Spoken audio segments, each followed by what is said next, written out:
cresci à sombra do meu irmão, filho de ouro da família. Desde muito cedo, eu soube que havia algo diferente na forma como meus pais nos tratavam. Não era algo explícito, ninguém nunca disse em voz alta, mas estava em tudo. Nos elogios, nas cobranças, nas expectativas. Meu irmão era sempre o exemplo, o orgulho, a promessa. Eu era o que precisava melhorar, o que precisava tentar mais, o que nunca parecia chegar lá. Quando éramos crianças, isso aparecia nas pequenas coisas. Se ele tirava uma nota boa, era celebrado. Se eu tirava a mesma nota, era apenas o esperado. Quando ele errava, havia justificativas. Quando eu errava, havia sermões. Eu cresci tentando entender qual era a regra do jogo, até perceber que não havia regra justa. O jogo já tinha um vencedor definido. Na adolescência, a diferença ficou mais clara. Qualquer problema que ele causasse era tratado como fase, imaturidade ou pressão. Já os meus erros eram vistos como falhas de caráter. Eu me esforçava para agradar, para ser visto, para ser reconhecido, mas parecia que tudo que eu fazia era invisível. Era como gritar em um lugar onde ninguém estava disposto a ouvir. O mais difícil não era nem a comparação direta, mas a constante sensação de insuficiência. Meus pais raramente perguntavam como eu estava de verdade. As conversas giravam em torno do desempenho dele, dos planos dele, do futuro dele. Quando eu tentava falar sobre mim, a atenção se dissipava rapidamente, como se aquilo fosse menos importante. Meu irmão cresceu confortável nesse papel. Não digo que ele fosse cruel de propósito, mas se beneficiava claramente da situação. Ele era defendido automaticamente, mesmo quando estava errado. Se havia um conflito entre nós, a conclusão vinha pronta antes mesmo de ouvir minha versão. Eu aprendi cedo que explicar não adiantava. A decisão já estava tomada. Com o tempo, isso começou a afetar quem eu achava que era. Eu passei a duvidar das minhas capacidades, a minimizar minhas conquistas e achar que sempre faltava algo. Cada reunião de família era um lembrete silencioso de que eu ocupava um lugar secundário. Não declarado, mas sentido em cada detalhe. Ainda assim, eu continuei tentando. Achava que, se fosse paciente o suficiente, responsável o suficiente, bom o suficiente, em algum momento aquilo mudaria. Eu acreditava que reconhecimento vinha com esforço. Demorei muito para entender que, naquele ambiente, o esforço nunca seria o critério principal. Naquele momento, eu ainda não chamava aquilo de favoritismo. Não tinha palavras para explicar o que sentia. Só sabia que algo estava errado, e que esse algo me acompanhava desde sempre. O que eu ainda não imaginava era o quanto essa dinâmica iria me afetar na vida adulta, e o quanto seria difícil quebrar um papel que me foi imposto sem que eu tivesse escolha. Na vida adulta, a diferença de tratamento não diminuiu. Pelo contrário, ela apenas mudou de forma. As comparações deixaram de ser sobre notas na escola e passaram a ser sobre escolhas de vida. O emprego do meu irmão era sempre motivo de orgulho, mesmo quando ele mudava constantemente ou reclamava de tudo.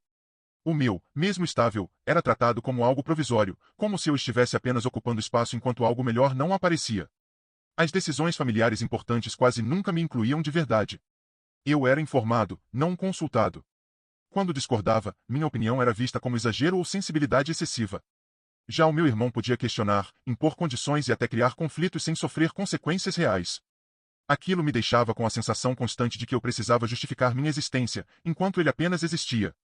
O favoritismo ficou ainda mais evidente quando surgiram problemas sérios. Sempre que meu irmão enfrentava dificuldades, todos se mobilizavam para ajudá-lo. Financeiramente, emocionalmente, em tempo e atenção. Quando eu passei por um momento difícil, a resposta foi diferente. Ouvi que eu precisava ser forte, que aquilo iria me ensinar algo, que eu devia dar conta sozinho. A mensagem era clara, mesmo que nunca fosse dita diretamente. O mais doloroso era perceber como isso afetava a relação entre nós. Não havia rivalidade explícita, mas existia um abismo silencioso. Eu me sentia injustiçado, e ele parecia não entender por quê. Sempre que eu tentava falar sobre o que sentia, era acusado de ciúmes ou ingratidão. A conversa nunca avançava, porque o problema não era reconhecido como real. Com o tempo, comecei a me afastar. Não por raiva, mas por cansaço. Cada visita vinha acompanhada de uma expectativa pesada, como se eu já soubesse que sairia dali menor do que entrei. Passei a aparecer menos, a falar menos e a compartilhar menos da minha vida. Era uma forma de proteção. Se eu não me expusesse, não haveria comparação. Esse distanciamento, no entanto, foi interpretado como frieza. Ouvi comentários sobre como eu estava diferente, distante, difícil. Ninguém parecia disposto a perguntar o motivo. Mais uma vez, o foco não era entender, mas manter a imagem de que tudo estava bem. Eu era o elemento fora do lugar, aquele que precisava se ajustar. Foi nesse período que comecei a questionar algo fundamental. Até que ponto eu precisava continuar tentando agradar para ser aceito? Até que ponto manter aquele vínculo doía mais do que fortalecia? Pela primeira vez, considerei a possibilidade de que o problema não estava em mim, mas no papel que me atribuíram desde sempre. Eu ainda não sabia o que fazer com essa percepção. Só sabia que ignorá-la já não era possível. O favoritismo não era apenas uma sensação infantil. Era uma dinâmica real, com efeitos concretos, e estava moldando quem eu me tornava. E, se algo não mudasse, eu continuaria vivendo à sombra de alguém que nunca precisou lutar pelo mesmo espaço. O distanciamento que eu havia criado começou a incomodar mais do que eu imaginava. Não porque alguém sentisse falta de mim de verdade, mas porque minha ausência quebrava a imagem de família unida que sempre foi tão importante manter. Comentários sutis começaram a surgir, perguntas atravessadas, tentativas de me trazer de volta sem nunca tocar no motivo real do afastamento. Em um desses encontros, algo simples acabou funcionando como gatilho. Uma conversa casual virou comparação, e a comparação virou crítica. Meu irmão foi elogiado por uma conquista recente, e logo em seguida alguém comentou que eu poderia tentar seguir o mesmo caminho, como se nossas vidas fossem linhas paralelas que deveriam sempre se encontrar. Aquilo me cansou de uma forma diferente. Não foi raiva, foi exaustão. Pela primeira vez, eu falei. Não de forma agressiva, nem acusatória, mas honesta.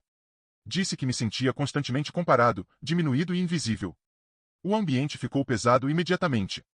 Houve silêncio, olhares desviados e aquela sensação clara de que eu tinha quebrado uma regra não escrita. Em vez de acolhimento, veio a defensiva. Disseram que eu estava exagerando, que sempre faziam tudo por mim, que eu precisava ser mais grato. Meu irmão reagiu com surpresa, mas não com empatia. Ele disse que nunca pediu esse tratamento diferenciado e que eu deveria resolver meus sentimentos sozinho. Aquela fala doeu mais do que qualquer crítica dos meus pais. Não porque ele fosse responsável por tudo, mas porque deixava claro que ele nunca precisou enxergar a situação do meu ponto de vista. A conversa terminou sem resolução. Ninguém gritou, ninguém chorou, mas o peso ficou no ar. Eu saí dali com a certeza de que, para eles, o problema não era a dinâmica, mas o fato de eu ter falado sobre ela. Aquilo me deixou triste, mas também estranhamente aliviado. Pela primeira vez, eu não tinha engolido o que sentia. Nos dias seguintes, as mensagens foram poucas e frias. Alguns tentaram agir como se nada tivesse acontecido. Outros deixaram claro desconforto com a minha postura. Nenhum deles, porém, tentou entender de verdade. Foi nesse silêncio que eu tomei uma decisão importante. Eu não iria mais disputar espaço, nem reconhecimento.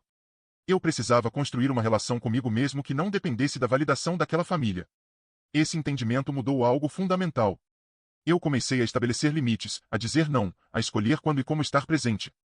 Não foi um rompimento abrupto, mas um reposicionamento. Eu parei de me explicar demais e de esperar aprovação. Pela primeira vez, eu estava escolhendo a mim mesmo. Eu sabia que isso teria consequências. Relações baseadas em desequilíbrio não sobrevivem quando uma das partes deixa de aceitar o papel imposto. Ainda assim, a sensação de alívio era maior do que o medo. Eu não sabia como aquela história terminaria, mas tinha certeza de uma coisa. Continuar como estava já não era uma opção. Depois daquele confronto silencioso, a relação com minha família nunca mais voltou ao que era antes. E, pela primeira vez, isso não me pareceu uma perda. O contato diminuiu, as conversas ficaram mais objetivas e os encontros passaram a ser menos frequentes. No começo, houve culpa. Aquela sensação de estar abandonando algo importante, mesmo sabendo o quanto aquilo me machucava. Mas, com o tempo, a culpa foi dando lugar à clareza. Longe da comparação constante, comecei a enxergar minhas próprias conquistas com mais honestidade. Sem alguém para minimizar ou relativizar, elas passaram a ter peso real.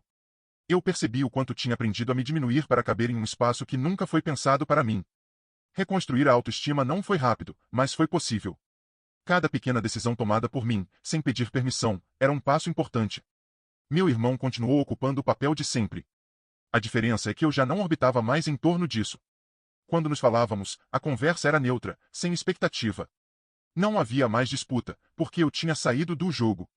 Aquilo que antes me feria passou a ser apenas um fato, não uma definição sobre quem eu era. Com o tempo, meus pais começaram a perceber a distância de forma mais concreta.